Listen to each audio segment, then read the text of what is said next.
우리 요한계시록 14장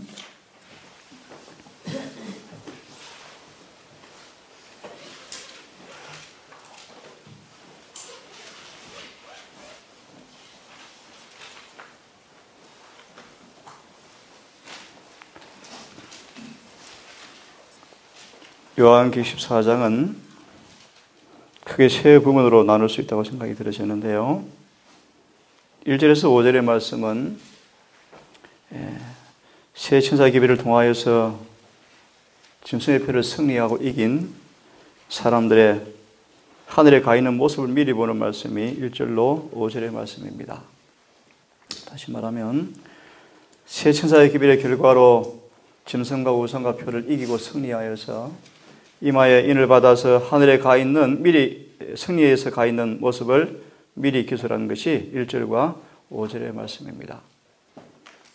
6절에서 12절의 말씀이 세 천사의 기별이죠. 그리고 14절 이하의 부분이 기별의 결과로 이루어지는 추수의 모습을 말씀을 하고 있습니다.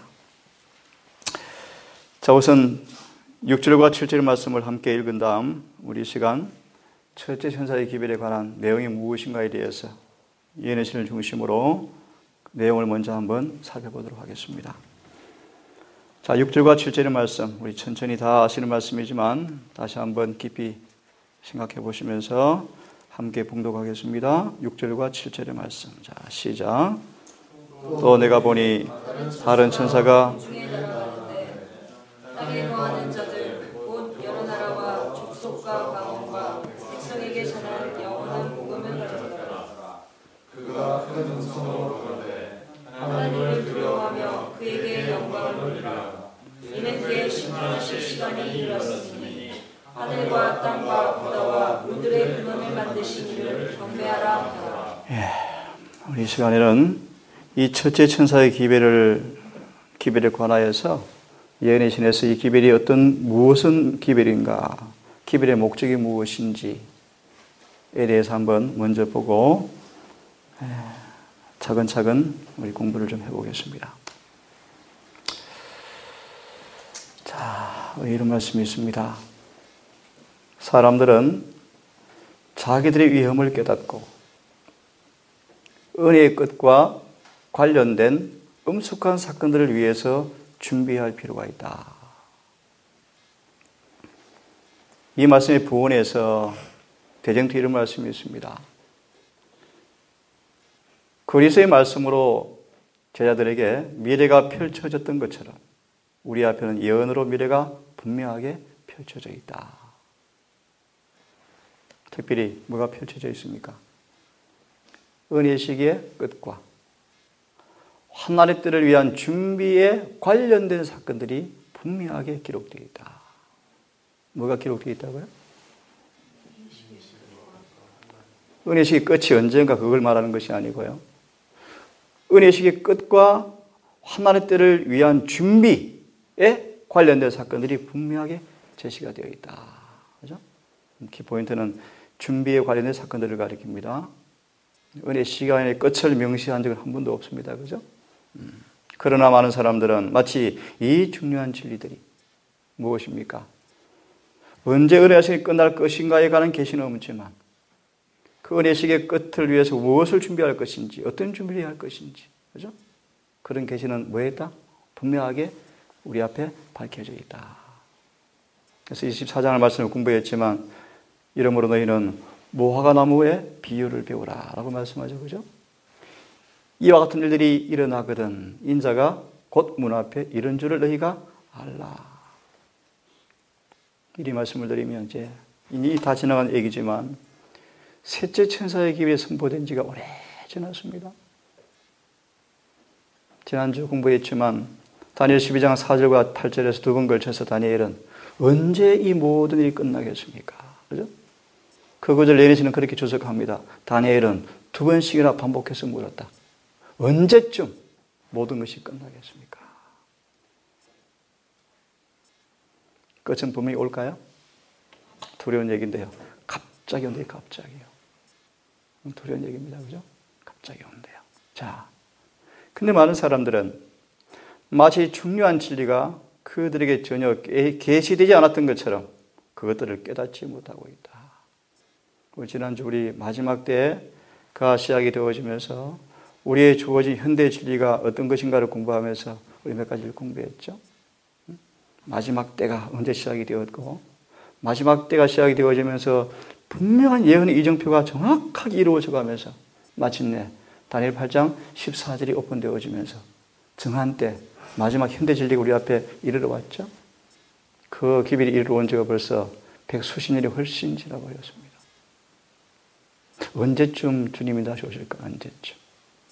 정말 더 오래 갈까요? 하늘의 조사 심판이 시작이 되어진 지가 벌써 160년이 벌써 갑니다. 160년이. 그렇죠? 자녀님과 잠깐 대화를 나누었지만 이스라엘 백성들이 홍해를 건너고 2년 정도 지난 다음 요단강 앞에 당도했어요. 그들이 믿지 않은 악심 때문에 어떻게 되었습니까? 광야로 다시 돌아가야 됐죠. 그때 악심을 품은 사람들 가운데 한 사람도 살아남지 못하고 다 멸망을 당해버렸습니다. 40년의 기회를 더 주었습니다. 그들에게. 그런데 여전히 그들이 배은망덕하고 패역하자 마침내 광야에서 그들의 고백처럼 다 죽어버렸죠. 더 놀라운 사실은 열장과 홍해를 건너서 그 놀라운 은혜를 맛봤던 사람들은 다 죽어버리고 광야에서 태어난 이 세대가 출애굽의 구원의 경험이 없어요. 더 심각한 일이 발생했죠. 갈렙과 여호수아만 살아남았습니다. 네. 이게 지금 마귀가 하는 것입니다. 마귀가 하는 것. 여호와의 날이 크고 심히 두렵도다. 누가 당하겠느냐? 여호수아 2장 11절의 말씀 보시면 그 앞에 말씀 보시면 이 재림의 그날은 어떤 날이라고요? 하나님의 법이 집행되는 날이다. 아침에 보았죠. 시내산에서 율법을 선포했을 때도 그렇게 두려웠는데 예를 하나 들면 너무너무 두려워서 다시 한번 생각해 봅시다. 그 전까지 어떤 모습이었습니까? 자비롭고 은혜롭고 노하기를 더디하시고 인자와 긍휼이 참 많은 분으로 여러 개월 동안 그들을 치리하셨어요. 그죠? 홍해를 건너고 만나를 주시고 반석에 물을 주시고 밤에는 뜨거운 불기둥으로 따뜻하게 데워주시고 낮에는 구름으로 가리워주시고 수많은 불병과 증갈에서 보호하시고 수많은 악한 민족들로부터 보호하시고 필요할 때마다 은혜를 주시고 수많이 반역하지만 또 사하시고 용서하신 그분이셨어요. 이제 그분이 한 3개월 지난 다음 시내산 앞에 와서 그들을 인도했던 예수께서 당신 자신에 관한, 잘 들으세요? 당신 자신에 관한 참된 지식을, 아직 그들이 홍해를 건너서 열장을 통과하고 유월절을 경험했지만 그들을 구원하신 예수에 대한 지식이 아직 없어요. 그런 그들 앞에 시내산에서 왜 율법을 이렇게 선포하셨는가? 나중에 예수님 펴보기를 바랍니다. 당신 자신에 관한 참 지식을 주어서 그들 하여금 저를 깊이 깨닫고 하나님을 참으로 진정으로 경배하는 거룩한 백성으로 삼으시기 위해서 그분이 그렇게 율법을 선포하신 거예요. 그때 19장 출애굽기 말씀 보시면 너무너무 두려워서 어떻게 합니까? 다 도망가 버리죠. 이게 계시 6장 끝절의 말씀이에요. 산과 바위여 다 내 머리에 떨어져서 제발 좀 나를 좀 가리워달라. 재림 때요. 그 혹시 보셨습니까? 산과 바위에게 이르는 외치는 그 사람들의 무리가 어떤 모습인지 보셨어요? 악인들도 물론 포함되어지만 예수를 믿느라 하지만 헛된 경배를 하는 사람들이 포함되어지는 말씀이에요. 성경은 이렇게 말합니다. 눈이 정결하심으로 악을 참아보지 못하시며 내일 아침부터 이제 하나님을 두려워하라. 그분이 어떤 분이신가? 그렇게 인정하시고 그렇게 사랑하는 주님께서 얼마나 거룩한 분인지를 여러분 아셔야 돼요. 그래야 여러분 속에 로마서 7장의 말씀처럼 내가 예수를 알지 못했을 때 내가 살았더니 예수를 통해서 율법의 의가 무엇인가를 깨닫게 되어지니까 바울의 고백이 무엇이었습니까? 나는 죽었도다.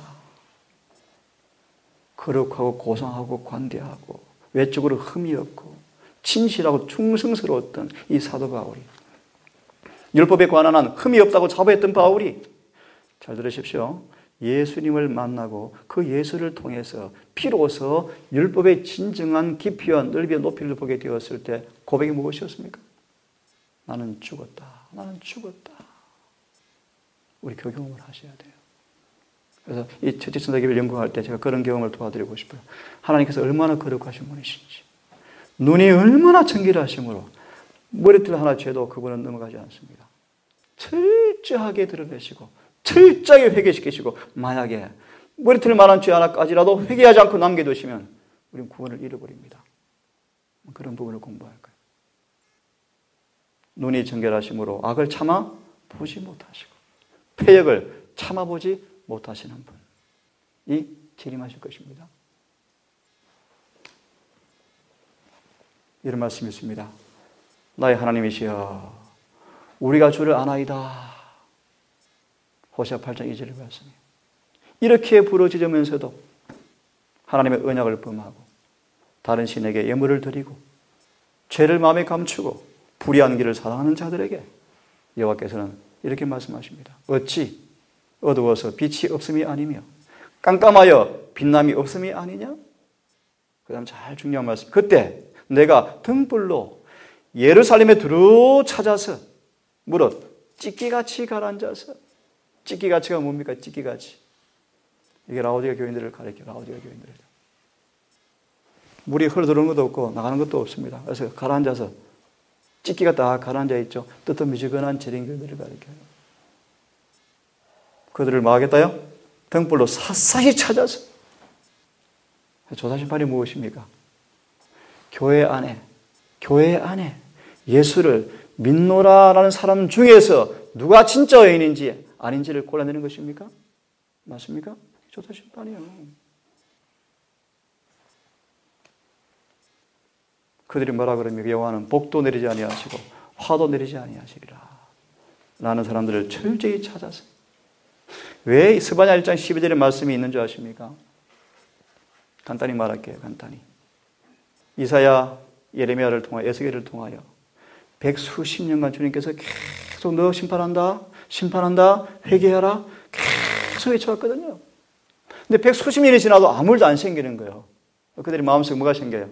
아, 하나님은 복도 안 주시고 화도 안 주시는 분이시구나. 아, 괜찮구나 하면서 예루살렘 안에서 찢기같이 가라앉는 사람들, 예수를 믿노라 하지만 여전히 죄에 머물리는 사람들, 죄를 고침받지 못하고 그대로 남아있는 사람들, 그들을 가리키는 말씀입니다. 성경은 말합니다. 그때 내가 세상의 악과 악인의 죄를 벌하며 교만한 자의 오만을 끊으며 강포한 자의 거만을 낮출 것이라. 교회 안을 가리킵니다. 그들의 은과 금이 여호와의 분노의 날에 능히 그들을 건져내지 못하겠고 그들의 재물이 노략되며 그들의 집이 황무할 것이라. 저는 개인적으로 그렇게 이해합니다.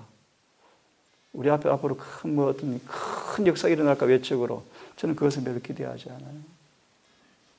유튜브 보십시오. 미국 경제 이미 끝났죠. 미국 달러 이미 끝났어요. 미국 달러가 만약에 끝이 나버리고 그들이 계획하는 것처럼 새로운 돈이 만들어지면 한국 돈은 종이로 바뀌어버려요. 우리 재산 다 끝나버려요. 그래서 NH는 말씀하잖아요. 돈이 휴지로 바뀔 때가 올 것이다. 그러죠?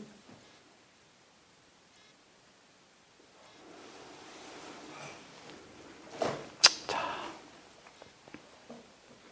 크고 두려운 날에 하나님의 말씀인 가장 엄숙하고 감동적인 말로서 하나님의 백성들 앞에 영적 혼수 상태에서 깨어서 회개와 겸손으로 하나님의 자비를 구하라고 호소한다. 미리 말해 이것이 바로 첫째 천사의 기별이에요. 첫째 천사의 기별이 뭐냐 하면 다가올 여호와의 날을 위해서 그들의 혼수 상태에서 깨워서 회개하도록 하는 기별이 첫째 천사의 기별의 내용 가운데 중요한 부분입니다. 그래서 이렇게 말씀하죠. 하나님의 나라에 설 수 있는 백성을 준비시키기 위해서 하나의 큰 계획이 이루어져야 할 것이었다. 이게 첫째 천사의 기별이 뭐냐 하면 여호와의 나라에 설 수 있도록 한 백성을 뭐 하는 것입니까? 큰 계획 사업을 이루어서.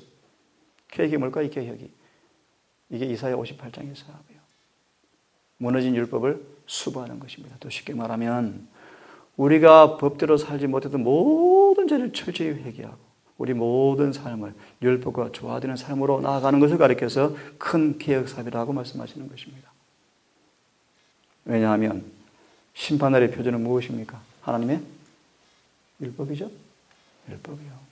그래서 개혁이 뭔가 율법과 대조해서 맞지 않은 모든 삶을 다 청산하고 버리고 포기하고 회개하고 우리 모든 삶을 철저하게 계명과 조화되는 삶을 가리켜서 큰 개혁사업이라고 말씀하시는 것입니다. 그래서 첫째 순사의 기별은 이 큰 개혁사업이 이루어져야 할 것이었다. 당신의 백성이라 공언하는 사람들 중에 대부분이 무엇을요? 영원한 것을 위해서 준비하지 않고 있음을 보신 하나님께서는 당신의 자비로서 그들을 혼수 상태에서 깨워서 주님의 재림을 위해서 준비를 갖추게 하고자 경고의 기별을 보내실 예정이었다. 요즘 머릿속에 계속 계시록을 제가 지금 요즘 다시 살펴보고 있는데 청년 캠프에 제가 계시록을 좀 강의할 마음이 있어서 계시록을 좀 계속 다시 살피고 있는 중에 있는데 이런 말씀이세요. 반드시 다니엘서와 요한계시록을 깊이 같이 연구하라. 특별히 다니엘서 1장을 깊이 연구하라. 그 이유가 있습니다. 역사는 반복될 것이기 때문이다. 이 다니엘서 1장, 에스겔서 1장, 계시록 1장은 공통점이 있어요. 교회가 가장 타락할 때입니다. 남은 자가 거의 없을 때입니다. 더 쉽게 표현해드리면 사단이 교회 안에 들어와서 앉아있는 곳입니다. 그래서 대부분 백성들을 딱 쥐고 있는 상태를 가리켜요. 하나 언급해드리면 예수님 초림 때 초림의 예수를 맞이한 사람들이 몇 사람밖에 없습니까? 몇 사람밖에 없어요. 상상할 수 있습니까, 여러분? 하나 더 다른 말씀 드릴게요. 마태복음 말씀 보시면 헤롯이 동방박사의 어떤 일을 통하여서 종교 신학자들을 불러서 너희가 기대하는 메시아가 어디서 오느냐라고 말했을 때 그들은 알았습니까? 몰랐습니까? 알았어요. 알고 있었어요. 알고 있었는데 예수를 영접하지 못했어요. 단 한 사람의 제사장도 예수를 맞이하지 못했어요. 충격적인 것이 아닙니까? 소마 읽어보십시오. 식탁에서, 거리에서, 학교에서, 회당에서 온통 그들의 입에서 뭐가 나왔습니까? 메시아가 오신다. 오신다. 오신다. 그것이 그들의 관심이었어요. 관심. 그런데 진작 그분이 왔을 때 한 명도 그분을 알아보지 못했어요. 놀라운 얘기죠. 어찌 일이 가능할까? 어찌. 자, 그래서 이 기별은 대부분이 영혼을 위해서 준비하지 않고 있는 것을 보신 하나님께서 자비로서 그들을 깨우기 위해서, 그래서 주의 재림을 준비를 갖추게 하기 위해서 경고의 기별을 보낼 예정이었다. 그래서 새순사의 기별은 부드러운 기별이 아닙니다. 무슨 기별이죠? 경고의 기별이요. 경고의 기별. 그래서 지난번 우리 준기가 마침 그때 와서 좀 충격을 받고 와서 한동안 혼돈을 좀 일으키는 거예요. 왜요? 다시 말할게, 이 기별은요, 부드럽고 평안하고 안전한 그런 기별이 아니에요. 그래서 공의가 강하게 부각될 거예요. 강하게. 그걸 염두하고 들어야 돼. 그때 와서 준기가 잘못 이해할 수 있는 거야. 평소 배우면 오늘 저녁 배웠지. 그 자비를 많이 배워. 사랑을 많이 배워. 이 새천사의 기별은 무슨 기별이라고요? 경고의 기별, 경고의 기별. 침례 요한의 기별이에요. 그래서 이렇게 말씀하죠. 그 경고의 기별은 요한계시록 14장에 기록되어 있다.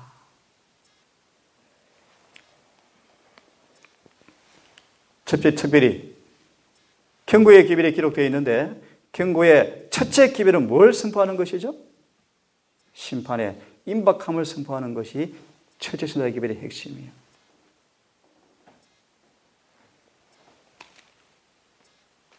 특별히 이렇게 말씀하십니다. 예레신에서는 이 기별은, 이 첫째 천사의 기별은 영원한 복음의 한 부분으로 전파되어야 한다. 다시 말하면 여러분, 조사 심판의 기별이 뭐라고요? 영원한 복음의 한 부분이 한 부분. 참고로 영원한 복음이 무엇입니까? 내일 아침 조금 언급해 드리겠지만 이 시간 하나만 언급하고 넘어갑시다. 영원한 복음을 가장 먼저 우리 앞에 이 손에 쥐어준 이것이 영원한 복음이다 라고 이해할 수 있는 성경 구절이 무엇이죠? 창세기 3장 15절. 무엇입니까? 내가 너로 여자와 원수가 되게 하고 너의 후손도 여자의 후손과 원수가 되게 하리니 여자의 후손은 너의 머리를 상하게 할 것이고 너의 후손은 여자의 후손의 발꿈치를 상하게 할 것이라. 이게 영원한 복음이라고 예언자는 말씀하고 있어요. 왜 영원한 복음일까요? 한마디로 말합니다. 그 본문의 말씀이 무슨 뜻인가? 그 본문이 무슨 뜻인가? 왜 복음이 영원한 복음인가? 우리를 죄와 사단에게서 뭐 한다는 것입니까? 해방시켜 주겠다. 창세기 3장 15절은 영원한 복음인데 영원한 복음의 핵심이 무엇인가?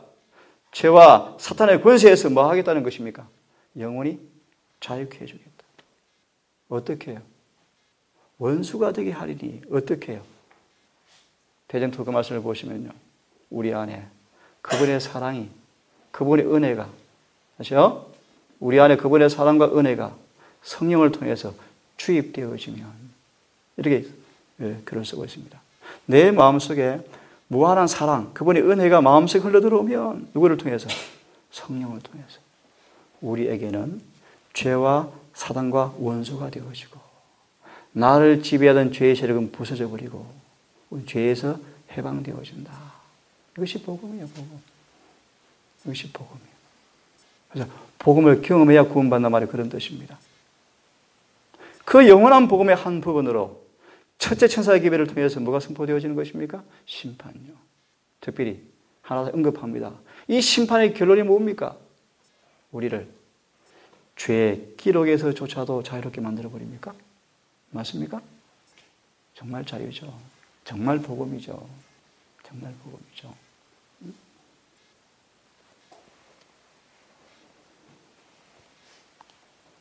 그래서 이렇게 말씀하죠.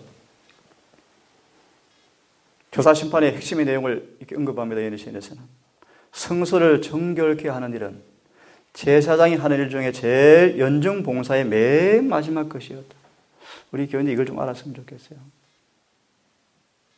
그것은 속죄의 사업을 완성하는 일이에요. 삼육대학 심포지엄에서 이런 내용을 하셨어요. 남대건 목사님. 지금 일반적으로 이 교회 신학자들의 가르침의 결론이 뭐냐면 십자가에서 속죄가 완성이 되었다라고 가르쳐요. 이것은 그렇지 않아요. 십자가에서 속죄가 완성된 것이 아니고 속죄가 완성될 수 있는 조건이 다 이루어진 거예요. 조건이. 이 피가, 이 그분의 피가 성소에 뿌렸을 때는 우리에게서 죄가 분리가 되어지고 그 피가 이제 마지막으로 속죄의 피로 지성소에서 적용되어질 때 우리의 죄가 도말되어지는 것이 속죄의 사업이에요. 그래서 아침에 기억나십니까? 이 세시자의 기별은 중보자 없이 설 백성을 준비시키는 기별인데 중보자 없이 서기 위해서는 뭐라 그랬죠? 하나님의 은혜와 노력을 통해서 예수의 피뿌림을 통해서 죄에서 뭐 해야 한다? 깨끗해졌어야 한다. 성서를 보면 잘 들으세요. 성서를 보면 십자가에서 흘린 그 피가 2번 뿌려져요. 2번.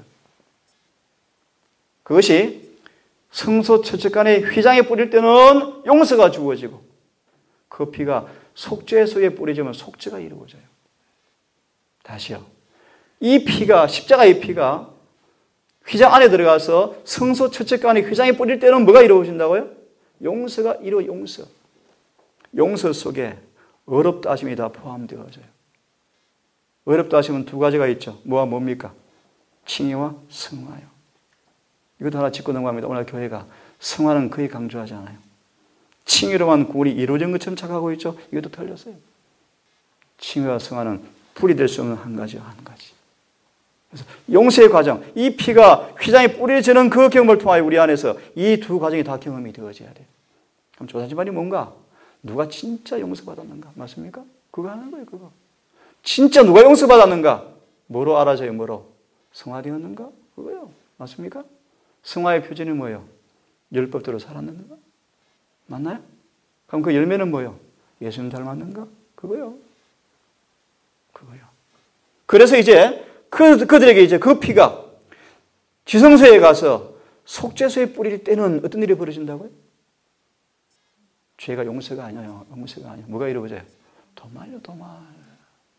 그래서 이 새 천사 기별이 무엇입니까? 용서받을 사람들, 빨리 용서받기 위해서 죄와 상관없이 오실 재림의 그날을 위해서 영원히 죄를 마하려고 도말시켜서 중보자 없는 그날 설 수 있도록 주신 기별이 뭐라고요? 새 천사의 기별이. 그럼 이 기별을 통해서 우리가 빨리 뭘 준비하시는 거예요? 속죄, 성소 정결을 빨리 준비하셔야 돼요. 맞나요? 그래야 인침과 늦은 비가 와요. 늦은 비가. 그래야 재림의 날에 설 수가 있는 것입니다. 속죄의 사업을 완성하는 일이에요. 그래서 십자가는 시작. 속죄의 시작이죠? 그 피가 두 단계를 통해서 이루어지는데 휘장 채척칸과 둘째 칸 휘장을 넘어서 속죄소에, 그죠? 용서와 도말, 맞습니까? 그래서 예전 펴보세요. 성소는 새 국민이 아니에요. 두 부분이에요. 두 부분. 뜰은 성소가 아니에요. 뜰은 성소가 아니에요. 성소에 들어가기 위한 가정에 불과해요. 굳이 다시 말씀을 드리면 번제단과 물두멍과 성소 채척칸은 뭐라고 말씀드렸죠? 잘라낼 수 없는, 분리할 수 없는 하나의 동시의 경험이요. 맞습니까? 죽고 뭐 되고? 장사되고 그 다음 뭐하고? 네, 로마 4장 끝을 보세요. 우리의 범죄를 위해서 은혜의 주심이 되어지고 우리를 어렵다 하기 위해서 다시 살아나셨느니라. 우리가 예수와 함께 죽고 장사되어지고 성령으로 새롭게 거듭날 때 뭐가 주어져요? 용서가 주어져요. 용서. 그런 의미에서 용서받은 경험을 한 사람들이 별로 없어요. 다른 말로 회개한 자가 거의 없다는 거예요. 그죠? 거의 없어요. 정단원님 고민처럼 부분적 회개는 많이 했지만 마음을 바치기는 많이 바치지만 100%는 아직 안 바쳐봤어요. 100%. 그죠? 여전히 내 결점, 결함, 실수, 허물이 여전히 남아있는 거예요. 그것이 교회의 모습이에요. 이것이 과학이 되어버렸어요. 과학이. 저도 두렵습니다. 기별을 가리키면서. 그래서 잘 아시죠? 소망의 말씀 보시면 때가 참해 보시면 죄는 과학이 되었고 사망은 신비가 되었고 부도덕은 종교의 거룩한 부분으로 성별되었다. 뭔 뜻이에요? 다시요. 죄는 과학이 되었고 사망은 신비가 되었고 부도덕은 종교의 한 부분으로 성별되었다. 뭔 뜻입니까? 뒷부분을 설명해 드리면 다 예수를 믿으라 하지만 누가 다 전리기요? 이만큼은 다 있는 것이 그런 뜻이에요. 그래서 히브리 12장 4절의 말씀처럼 죽기까지 죄와 싸우기 위해서 노력들을 아무도 하지 않아요. 사업은 열심히 사업은 전도사업, 부흥회, 재림집회 많이 해요. 저 재림집회 저 이제 안 가요. 재림집회를 안 가요. 제가 많이 해요. 강의를 하는데 뭐 하지 않는 줄 아세요? 저를 포함할 수 있을지 모르겠어요. 강사들까지라도 그 죄에서 싸워 승리하기 위해서 히브리 12장의 말씀처럼 그런 싸움을 싸우는 사람이 없어요. 별로 없어요. 이게 다 가면 다 그만큼 그런 모습들이. 저도 두려워요. 저기 기별을 가르치지만 우리 딸이 있잖아요. 유명한 강사 딸이 저한테 그랬어요. 원장님, 거듭나는 것이 뭐예요? 우리 그 엄마 보니까 이해가 안 되어져요. 충격적인 얘기예요. 충격적인 말이에요. 여전히 사납고 여전히 교점이 있고 여전히 성내고 여전히 이기적이고 그러면서 기별을 전합니까? 아니요. 그건 가짜예요. 그게 성지자들이에요. 저도 두려워요. 하나님은 속지 않습니다. 우리는 모든 죄에서 용서받으셔야 돼요. 큰 계획이 반드시 이루어져야 돼요. 그 표준은 인간의 표준이 아닙니다. 오늘 맞습니까? 인간의 표준이 아니에요. 그래서 니고데모가 이 기별을 듣게 되었을 때 어떻게 했다고요? 충격을 받아버렸다. 지금 자기 자신의 상태로는 하늘나라가 너무나 깨끗해서 도무지 들어가 볼 수 없다는 생각에 깜짝 놀라버렸다. 하늘은 그렇게 깨끗한 것일까요? 분명히 기억하세요. 흠도 점도 없는 사람은 갈 거예요. 그 말의 의미는 흠도 점도 없는 예수와 하나가 되는 것 외에는 비결이 없어요. 맞나요? 다시 말합니다. 조다신발을 통과하고 재림을 준비하기 위해서는 흠도 점도 없는 사람이 되셔야 돼요. 유일한 비결은 흠도 점도 없는 예수와 하나가 되는 것 외에는 답이 없습니다. 그래서 빌립보 1장 14절 21절을 주석을 보시면 사도 바울은 그렇게도 많은 신자들이 이해하지 못하고 경험하지 못한 거룩함을 그는 이해하고 있었다. 어떻게? 그는 시간마다 자가 죽었습니까? 분초마다 죽었습니까? 전부를 다 버려버렸습니까? 예수께 다 미쳐버렸습니까? 이렇게 얘기하죠. 바울에게 예수님은 그의 전부였다. 전부였다. 이것이 믿음으로 말미암아 의롭게 되었다 뜻이에요. 좀 세부해드리면 다시 그의 마음, 그의 생각, 그의 사상, 그의 동기, 그의 목적이 자신의 것이 없어요. 말씀으로 꽉 차가지고 말씀의 지배를 딱 받아가지고 한순간도 육신의 정욕이 안 튀어나와요. 맞습니까? 그게 의의 옷을 입은 거예요. 하나 더 언질합니다. 거듭나고 성령 안에 있지 못한 사람들은 이런 기별을 가리켜서 뭐라 그런지 아세요? 극단이라 극단이라. 완전이라고 공격, 완전주의라고 공격할 거예요. 절대 그렇지 않아. 두고 보세요. 자. 그래서 천지순사 기별의 핵심이 바로 이것입니다. 조사 심판이죠. 성소 정결이요, 성소 정결. 자. 또요. 이렇게 말씀하죠. 정투에서. 재림이 가까웠다는 선포와 함께 종교적 대각성이 일어날 것이라는 사실이 어디 기록되어 있다? 첫째, 천사의 기별에 기록되어 있다. 우리 동산 식구들 좀 분발했으면 좋겠어요. 우리 장상규 형제 보세요. 또 우리 여기 김상령 형제 보세요. 아, 나 그렇게 성경 공부한 사람 처음 봤어. 처음 봤어요. 제가 이렇게 몇 가지 보내드리면, 자료를 보내주면요, 적각 카피해서 책으로 딱 만들어서 공부하는데, 와, 얼마나 좋아하는지 몰라요. 정말 열심히요. 열심히요. 그래서 대속죄를 살아가는 우리들은요, 하루에 적어도 여러 시간을 내어서 불필요한 잡담, 환담 시간 다 빼버리고 여러 시간을 내어서 기도와 말씀에 전무하셔야 돼요. 기별을 가르치는 사람만 하는 게 아니에요. 모두가 그렇게 하죠. 모두가.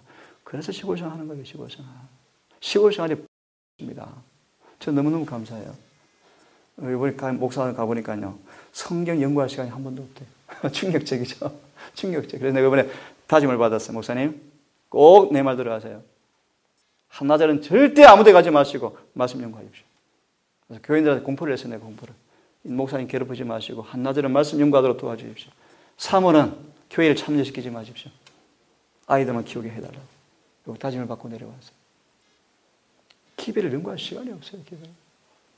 또 본인도 필요를 못 느낀대. 충격적이죠? 남 얘기 아닙니다. 중기야, 그지? 지금은 대속죄의 마지막 시기야, 마지막 시기. 여러 시간을 뭐 해야 한다고요? 기도와 말씀에 바쳐야 돼. 그러면 이를 어떻게 할 것인가? 기도 많이 하세요. 제가 청년들을 보면서 마음이 좀 답답한 게 많아요. 왜 답답한가? 청년들 자체를 답답한 것이 아니고 세상에 살아야 돼. 그죠? 먹고 살아야 돼요. 이걸 누가 벗어날 수 있겠어요? 이 올무에서 누구도 자유케 될 사람이 없어요. 하지만 개인의 믿음에 달려 있어요. 누구도 대신 해결해 줄 수 없어요. 그게 마음이 아파요, 제가. 그죠? 그래서 많은 걸 포기할지라도, 많은 걸 손실을 당할지라도 영적인 일에 내가 점호할 수 있는 기회를 붙잡고 누가 뭐래도 그 길을 빨리 나가야 돼요. 안 그러면 이 날을 준비할 수가 없어요. 김일모 목사님 설교한 내용 다시 기억나십니까? 세 번째 마귀가 뭐라고 전략을 세웠다고요? 서두르지 말자. 서두르지 말게 만들자. 뭐 재림이 가까우냐. 그죠? 그런 지가 벌써 160년이 지났습니다. 160년. 이 첫째 천사의 계획을 보면 이렇게 말씀해요. 왜 천사라고 말씀하셨는지. 그것은 하늘의 사자의 순결과 영광과 능력을 의미한다고 말씀하셨어요. 참고로 내일 아침 더 말씀을 드리겠지만 이 첫째 천사가 누구죠? 6절에서 말씀을 보시면 영원한 복음을 가진 사람들이요. 그죠? 아무나 아니에요. 영원한 복음을 가진 천사가 첫째 천사예요. 예를 들면 윌리엄 밀러가 꼭 그렇다는 게 아닙니다. 윌리엄 밀러를 예를 들게요. 3년을 연구하고 9년을 기다리고 또 몇 년을 연구하다가 20년이 흘렀어요. 그런 가운데 자신도 모르게 윌리엄 밀러가 어떻게 했습니까? 거듭났어요. 거듭나서 그 안에 예수님이 계셨어요. 쉽게 말하면. 그의 정직, 그의 근실함, 그의 성실함, 청렴함, 결백함, 그의 생애가 깨끗했어요. 그런 그가 드디어 하나님의 거룩한 계시의 가마를 통하여 아무도 이해하지 못했던 다니엘서 8장 14절을 깨닫고 드디어 지구 역사 종말에 참 놀라운 일입니다. 그 농부요, 농부. 맞습니까? 농부요, 농부. 그 농부였던 윌리엄 밀러가 성경 예언 가운데 가장 처음으로 첫째 천사가 된 사람이 윌리엄 밀러예요. 놀랍죠? 지금 죽어서 무덤에 있지, 순기야, 그지? 그번 예언신 봤나? 누가 지키고 있대? 천사가 부활 때까지 그를 지키고 있대요. 확실히 구원받았죠? 밀러는 보십시오. 밀러는 저는 참 감사한데 밀러는 대접을 받은 적이 별로 없대요. 성경 가운데 가장 놀라운 경건의 부흥, 오순절 이후에 가장 큰 부흥을 일으켰던 이 윌리엄 밀러, 하나님의 진짜 종이 자비로 자기 벌어놓은 돈 가지고 다 쓰고 거지가 되었어요. 누구도 차비도 안 줬어요. 그럼 다 잃어버리고 모든 걸 다 잃어버리고 심지어 동료들도 다 떠나버리고 신문에서는 미친 사람, 인생 실패한 사람, 또 엘리사에게 대머리에 올라가라. 왜 엘리야는 올라가는데 너는 아직 못 갔니라고 놀렸던 것처럼 신문에서 그렇게 놀렸대. 밀러야 올라가라 놀렸대요. 밀러가 모든 걸 다 잃어버렸어요. 하지만 그 안에 복음을 가졌습니까? 복음을 가진 사람이었어요. 밀러는 영원한 복음을 가진 사람으로서 두려워라 라고 외쳤던 첫째 천사의 기회를 선포했던 첫째 종이었어요. 그래서 에리시의 말씀 보시면 왜 첫째 천사라고 말하는가? 천사. 두 가지 의미가 있습니다. 이 기별은 너무나 고상하고 거룩하고 순결해요. 이 기별을 아무나 맡기지 않습니다. 지금 아무나 외친 놓고 다니죠. 하지만 주님이 다 뽑으셔요. 다 뽑아내시고 늦음이 받은 사람만 마지막 일을 하실 거예요. 맞죠? 그들은 순결한 사람이에요. 순결한 사람. 거룩한 사람. 다시 영원한 복음을 가진 사람이 될 거예요. 그들 속에 예수께서 계실 거예요. 중기가 기특합니다. 세상의 흥미를 잃어버렸어요. 주의 사업에 헌신하고 싶대요. 여건은 어려워요. 기도 많이 하세요. 온 천하를 주관하시는 그분께서 정말 정직한 그 영혼들을 위해서 길을 열어주실 것이고 또 섭리하실 거예요. 기도하세요. 그게 기도의 능력이에요. 믿음의 힘이에요. 힘. 두 번째는 이 기별을 전할 때 실제 천사가 함께 한대요. 실제로. 우리 여기 선철이하고 우리 이종년 집사님 이번에 우리 이동 캠프 할 때 마지막 늦게까지 이렇게 대화를 나누어주고 이제 캠프를 하는데 이제 허리가 많이 아팠잖아요. 이종현 집사님의 표정을 이제 잊을 수가 없어요. 선철아, 정말 더 거룩하자 하면서 얼마나 진지하게 서로 막 이렇게 하는지 정말 우리 거룩해지죠. 더 거룩하게, 더 거룩한 표준을 향해서 계속해서 인내로 경주 다 하셔야 돼요. 주님께서 반드시 보상해 주실 것입니다.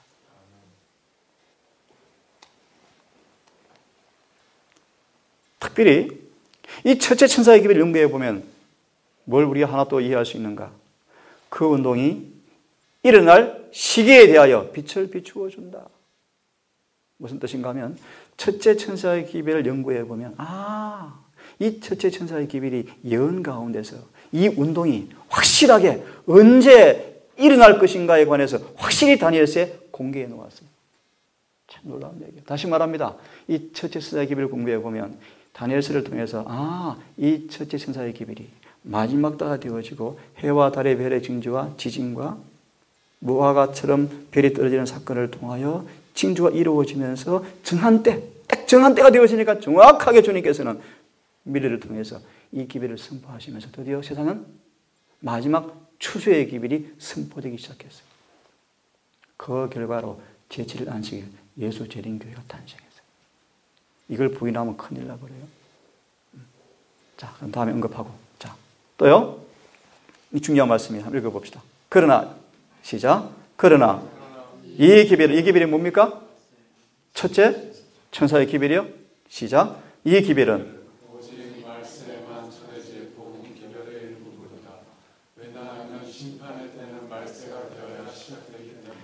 우리 많은 신학자들이 이렇게 가르쳐요. 첫째 천사의 기별을 가르치면서 구약에도 이 기별이 있다라고 막 대조하는 거 보셨어요? 유명한 분 계시죠? 돌아가신 분. 그 책 보세요. 첫째 천사의 기별은 창세기도 있다. 뭐 어디도 있다. 아니요, 그렇지 않습니다. 첫째 천사의 기별은 잘 들으세요.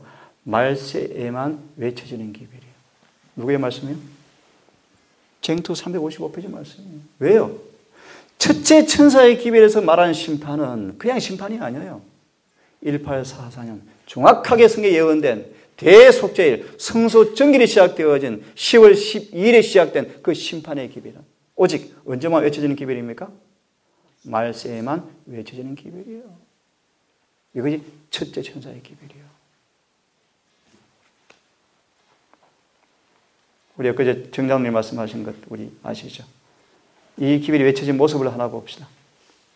스칸디나비아 그 비아에서는 시장에 엄마와 손을 잡고 가는 아이들이 있었는데 그 아이들이 그냥 평범한 아이들은 아니었대요. 이렇게 말씀하셨어요.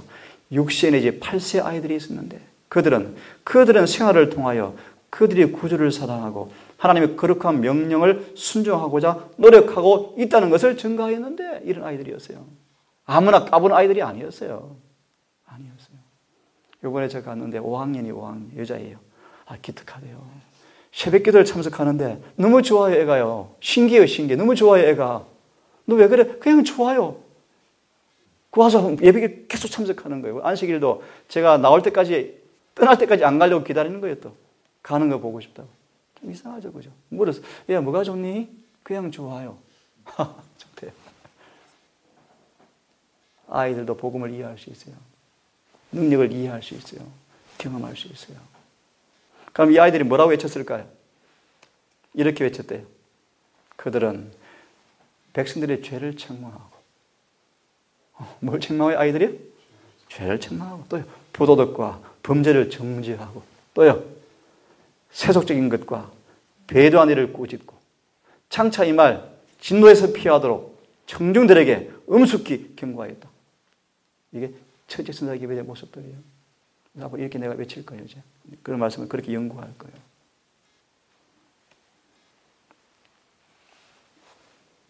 중계 한번 읽어볼래? 사람들은 그 말을 듣고 떨었다. 그 말이 뭐예요? 첫째 천사 기별이에요. 중계 각오해. 평안한 기별이 아니야. 용기 주고 뭘로 용기할 거야. 위로 줄 거야. 자비도 섬에 있어요. 이 공의 안에 자비가 엄청 젖어 있어요. 공의 안에 자비가 다 들어있어요. 하지만 공의가 많이 부각될 거예요. 그들은 말씀을 듣고 뭐 했다? 떨었다. 왜요? 회개케 하는 하나님의 성령이 그들의 심령에 말씀하셨다. 그죠? 그래서 그 결과로 어떤 일이 생겨요? 성경 연구를 다시 시작하게 되어가지고 생활을 개혁하였다. 그죠? 넘어갑니다. 심지어 목사들까지라도 어찌할 수 없었다. 이 운동. 하나님 뭐가 일어나요? 뭐가? 변화가 일어나고 계획이 수반되어가지고. 그죠?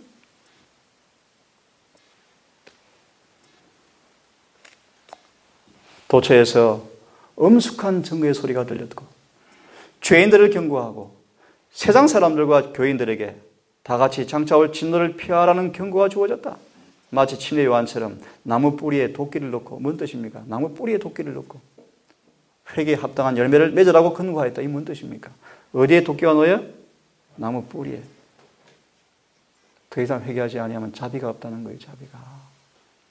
다니엘서 몇 번 말씀드렸지만 다니엘서 4장과 다니엘서 5장을 보면 두 심판이 우리 앞에 예시가 되어 있는데 다니엘서 4장은 뿌리는 남겨두고 거루투기를 남겨두고 잘랐죠. 그죠? 자비가 섞인 심판이에요. 5장은요. 뿌리째 잘라버렸어요. 누굽니까? 벨사살. 이런 그런 말이에요.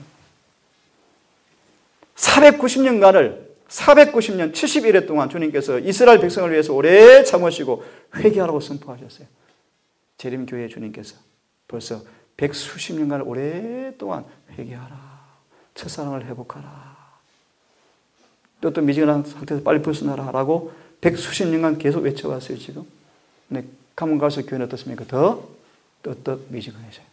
그죠? 더 세속화되어지고 더 놀라운 사실은 우리 교인들은요, 재림교회에 있는 진짜 진리가 무엇인지도 거의 알지 못해요. 하지만 도동교회 갔는데요, 너무 가슴이 아파 죽겠어요. 장로들, 교인들, 목사요, 정말 기별을 몰라요. 정말 몰라요, 몰라. 이렇게 모를 수 있을까? 어제 성경이 왔습니다. 한 장로 얘기를 같이 나누고 한 장로님 얘기를 나누었어요. 성경을 아예 안 본대. 볼 시간이 없대. 아니, 시간이 있는데 다른 거 한대, 다른 거. 뭐 타러 다니고 뭐 치러 다니고 그런데 성경을 안 본대. 예언실을 안 본대. 큰일이죠. 목사 뭐 말하면 아무 말 할 말도 없는 사람들이 아멘하고 앉아 있어요. 무슨 말인지 몰라요. 큰일이에요, 큰일. 이 첫째 천사의 기별은 일반 강단에서 전해지는 평화와 안전을 보증하는 설교와는 현저한 대조를 이루었다. 그죠? 이 기별을 전해서 어느 곳에서나 감동을 받았는데 직접적인 성경 말씀을 이 정은 비비 꼬지 않습니다. 말씀 있는 그대로 선포하는 것입니다. 마음을 새겼고 도저히 함가할 수 없는 확신을 가져왔다. 그러니까 지난번 캠프할 때 지금 한 애가 지금 계속 기억이 나요. 자꾸 저를 보면 울어요. 은혜를 살고 싶어요. 어떻게 하면 돼요? 그래서 열심히 지금 기도하고 말씀 연구하고 있어요. 곧 아마 다음 달 곧 한번 캠프 전에 공부하러 올 것 같아요. 참 괜찮은 애 같아요. 이 기별을 들은 사람들은 거짓된 안일 상태에서 일어나게 되었다. 자기의 타락과 세속화와 불신과 자존심과 이기심을 깨달았다.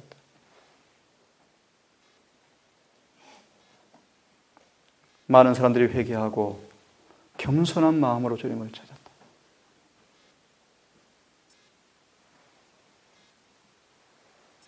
그들은 지금까지 오랫동안 세상에 두었던 애정을 하늘에 두게 되었다. 하나님의 성령께서 그들에게 임하셨으며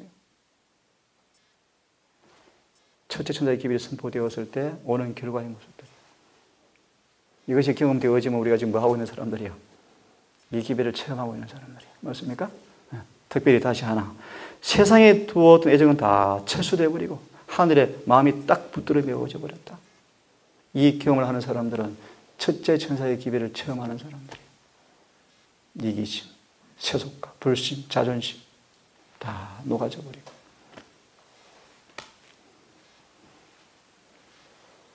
명준아 읽어줄래? 하나님의 심판의 때를 알려주고 하나님을 두려워하고 경탄하는 요한계시록 14장이 첫째 천사의 기별은 하나님의 백성이라고 공언하는 사람들로 하여금 세상의 부패한 가마에서 떠나게 하고 세속화되고 타락한 그들의 참 상태를 보도록 그들을 일깨워주기 위하여 주어진 기별이었다. 첫째 천사의 기별이 왜 주어졌다고요? 세상을 뭐 깨우려고요? 우리 교인들이 웃겨요. 세상을 깨워 안 해요. 타락한 이 교회의 백성들을 깨워서, 이 백성들을 깨워서 세속화되고 부패한 가마에서 떠나서 그들의 순결을 백성으로 삼으시기 위해서 그들의 참 상태를 깨닫도록 하기 위해 주신 기별이 이 기별이었다.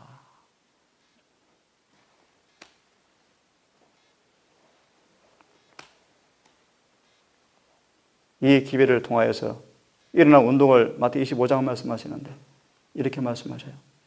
하나님의 은혜, 이 첫째 천사의 기별을 참으로 마음으로 받은 사람들을 가리키는데 이들은 하나님의 은혜, 잘 보세요. 하나님의 은혜, 우리 은혜로 구원받습니까?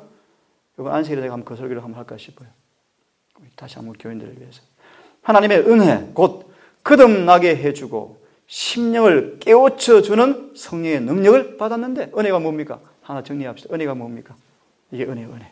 은혜가 뭐죠? 우리를 거듭나게 하고 마음을 깨우쳐주는 성령의 능력. 이것이 뭐라고요? 은혜다. 이것이 경험되어져 구원받죠. 그 능력이 하나님의 말씀을 발에 등이 되게 하고 뭔 뜻입니까? 자, 신불경 보십시오. 우리 마음밭이 잘 다듬어지고 잘 경작이 되어집니다. 저는 성경을 보면서 농부가 밭을 가는 게 성경의 법칙 같아요. 밭을 깊이 갈아 엎습니다. 그죠? 그래서 모든 돌을, 모든 뿌리를 다 캐내야 합니다. 그래서 밭이 잘 준비되어져야 합니다. 그리고 씨를 뭐합니까? 뿌려요. 예레미야 5장의 말씀 보시면 잡초와 가시 든 뿌리에 씨를 뿌리지 말래요. 열매가 없습니다. 농부가 바보처럼 저 산에 가서 씨 뿌리는 사람이 있습니까? 없어요. 반드시 전기를 갈고 부드럽게 갈아서 씨를 뿌려요. 이게 침례 요한의 사명이었습니다. 이 일이 이루어지지 아니하면 뿌린 씨가 열매를 맺을 수가 없어요. 자, 그럼 여하튼 적당한 조건 하에 씨가 심겨지기만 하면 반드시 씨는 뭐 합니까? 자라요. 참고로 우리 중기야, 씨가 막 심겨졌어. 이거 뭘 가리켜요? 진리를 내가 온 마음으로 받아들이는 거예요. 온 마음으로. 진리 앞에 온 마음을 다 바쳐버리는, 굴복해버리는. 그럼 씨가 심겨져요. 그러면 그 심겨진 그 말씀 앞에 온 마음을 굴복하고 마음을 들이면 성령이 우리 안에 오셔서 그 진리를 터뜨려 발화시켜 싹이 나게, 그 뜻이 여기 등이 되게 한다 뜻이요. 빛이 나게 한다라는 뜻이. 다시 말하면 진리가 내 안에서 실제로 체험되어져서 변화시키는 품성으로 나타난다 뜻이요. 그래서 첫째 천사의 기별을 공부하는 사람들은 이런 경험을 했다고 연희신은 말하고 있어요. 하나님을 두려워하는 가운데 진리를 배우기 위해서 성경을 연구하였고 생애와 심령의 순기를 얻기 위하여 열렬하게 노력하였다. 그리하여 그들은 실망이나 지체로 압도당하는 일이 없이 하나님과 그분의 말씀을 믿는 믿음을 개인의 생애에서 체험하게 되었다. 이게 첫째 천사의 기별의 내용들의 모습들이에요. 한번 같이 읽어보겠습니다. 마무리되어 갑니다. 자, 같이 읽어봅시다. 시작. 그 운동은 각 곳에서 하늘에 계신 하나님 앞에 마음을 깊이 살피는 일과 심령을 겸비하게 하는 일을 일으켰다. 그 운동은 세속적 사물에 대한 애착을 버리게 하였고 다툼과 원한을 화해하고 모든 잘못을 고백하고 하나님 앞에 굴복하고 하나님께로부터 용서와 간합하심을 얻기 위하여 회개하고 통회하는 마음으로 그분께 탄원하게 만들었다. 그것은 우리로 하여금 일찍이 경험하지 못했던 겸비와 완전한 순종을 하게 하였다. 이것이 뭐예요? 첫째 천사의 기별이에요. 분명하죠? 쟁투 401페이지 말씀. 특별히 이 기별을 받은 사람들은 주의 깊고 엄숙하게 주의 재림을 영접할 것으로 기대했던 시기를 바라보게 되어지면서 잘 보세요. 매일 아침 하나님께서 간합해 주신 증거를 얻는 것을 첫째 의무로 여겼다. 두 번째는 마음이 뭐 되었다 서로? 제가 동산을 찾고 그런 생각을 해봐요 요즘. 그래서 참 동산교회 참 좋다.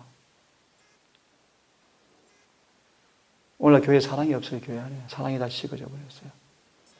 그래서 저도 그런 주문을 더 드리고 싶어요. 우리 교인들이 정말 서로 보고 싶고 서로 도와주고 싶고 서로 챙겨주고 안 오면 너무 보고 싶고 그래서 와야 되고 이런 교인이 얼마나 좋을까요?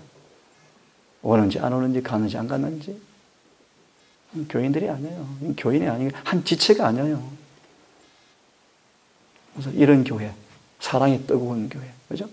서로 보살피고 서로 챙겨주고 서로 안부를 묻고 서로 뭐가 필요한가를 서로 돕고 서로 나누고 서로 섬기고 얼마나 교회가 뜨거울까요? 그래서 우리 빈발을 보면서 참 배울 것이 있다는 생각이 들어요. 이 사랑의 표현이 깨끗하고 맑아요. 그죠? 맑아요. 가식이 없어요. 참 좋더라고요. 서로 위해서 기도하였다. 구주께서 인정해 주시는 확정이 그들에게는 음식보다 더 필요하였다. 지금 이 내용이 어떤 내용입니까? 첫째 천사의 기별을 들은 사람들의 모습이에요. 제가 이런 모습을 좀 하도록 가르치기를 나누기를 원합니다. 더 많은 기도가 제가 필요하고요.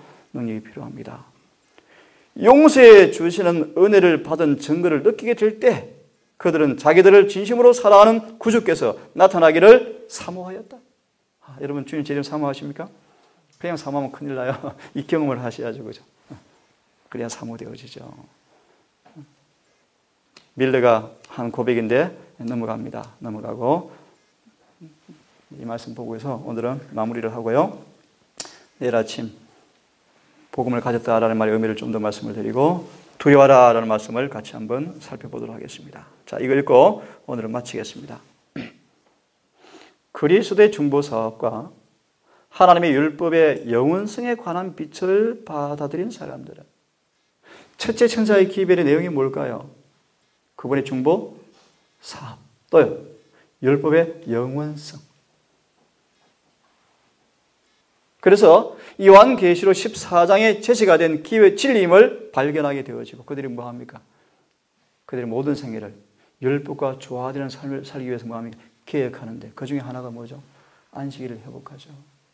안식일을 회복하죠. 저도 장로교에서 계시겠다고 말씀을 드렸죠. 그래서 그 장의 기별은 주님의 재림을 위하여 지상의 거민들을 준비시키게 될 3종으로 된 경고의 기별이었다. 이게 첫째 천사의 기별이에요. 자, 오늘 여기까지 하고. 그래서 어디에 설 준비입니까? 심판에 설 준비를 하도록 하기 위해서 이 기별을 주었습니다. 자, 모쪼록 첫째 천사의 기별을 공부하기에 앞서서 이 기별이 무엇인가에 대한 이해를 아마 조금 하였죠? 이런 마음의 가짐을 가지고 준비하시고 내일부터 우리 하나하나 공부해 보면서 그래도 이론적으로 이런 의미다라는 부분도 이해해야겠지만 그 말씀 그대로 우리 삶 속에서 두려워하고 영광을 돌리고 그분을 정말 경배하는 그런 진정한 첫째 천사의 기별을 통해 이루어진 그 목적이 우리 삶 속에서 이루어지기를 바라면서 함께 연구하고 기도하는 시간이 되었으면 좋겠습니다. 기도합시다.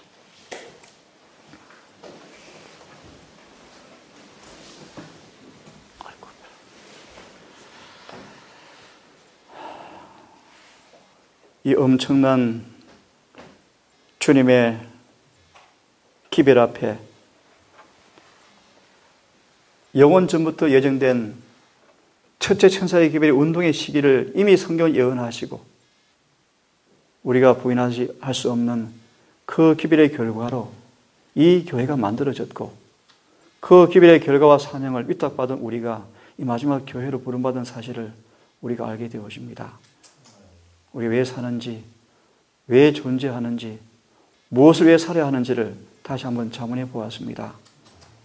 이 엄숙한 여호와의 날을 준비시키는 이 거룩한 첫째 천사의 기별 앞에 우리가 서 있습니다. 내일 아침부터 이 말씀을 차근차근 공부해 나갈 때 하나님의 거룩한 품성을 다시 한번 깊이 이해하고 깊이 경험하게 되어지므로 우리 숨어있는 죄들이 드러나게 하시고 마음을 괴롭게 하고 금식하며 주 앞에 탄원하는 경건의 부흥이 일어날 수 있는 성경 연구 시간 되기를 간절히 원합니다. 아버지, 그래서 함께 말씀을 공부하는 우리 모든 동성 가족과 우리 손들이 이 기회를 통해 다시 한번 부흥과 계획을 경험하게 하시고 진정으로 주의 재림을 사모하고 주의 사업에 헌신하는 기회가 될 수 있도록 인도하여 주시옵소서. 우리 청년들 특별히 기억하여 주시고 여러 인생의 이 중요한 기회 앞에 수많은 염려와 근심이 있을 줄 압니다. 오 주님, 주님 앞에 모든 걸 내려놓고 간절히 기도하고 때때로 금식하며 뜻을 묻게 하시고 실패할 필요 없는, 실수할 필요 없는 당신께서 인도하시는 말씀을 따라서 정직히 순종하는 삶을 살게 하셔서 이들의 생애가 마지막 주의 사업에 거룩한 일꾼으로 주님께서 초청하실 때 준비된 모습으로 서 있게 되기를 간절히 원합니다. 또 일 때문에 피곤해서 오지 못한 청년들, 또 이제 개최되어질 우리 사기 캠프 앞에 기억하시고 우리 청년들이 또 많이 오게 하시고 정말 좋은 아이들이 오게 하셔서 이 기회를 통하여 부흥을 경험케 하시고 그들이 각 곳에 흩어져서 교회를 깨우고 청년들을 준비시키는 그 일에 일꾼들 될 수 있도록 인도해 주시옵소서. 이제 밤 깊어갑니다. 주님, 모든 처소에 돌아가겠사오니 모든 처소마다 함께해 주시고 은혜와 진리로 그들을 보호하시며 마음의 평안을 창조하시고 주와 함께 하시는 깊은 단잠 자게 하시며 새로운 날을 맞이할 때 새로운 은혜 가운데서 힘있게 전진할 수 있는 이 밤이 되게 인도해 주시옵소서. 예수님 이름 의지하여 감사하며 기도 올리옵나이다. 아멘.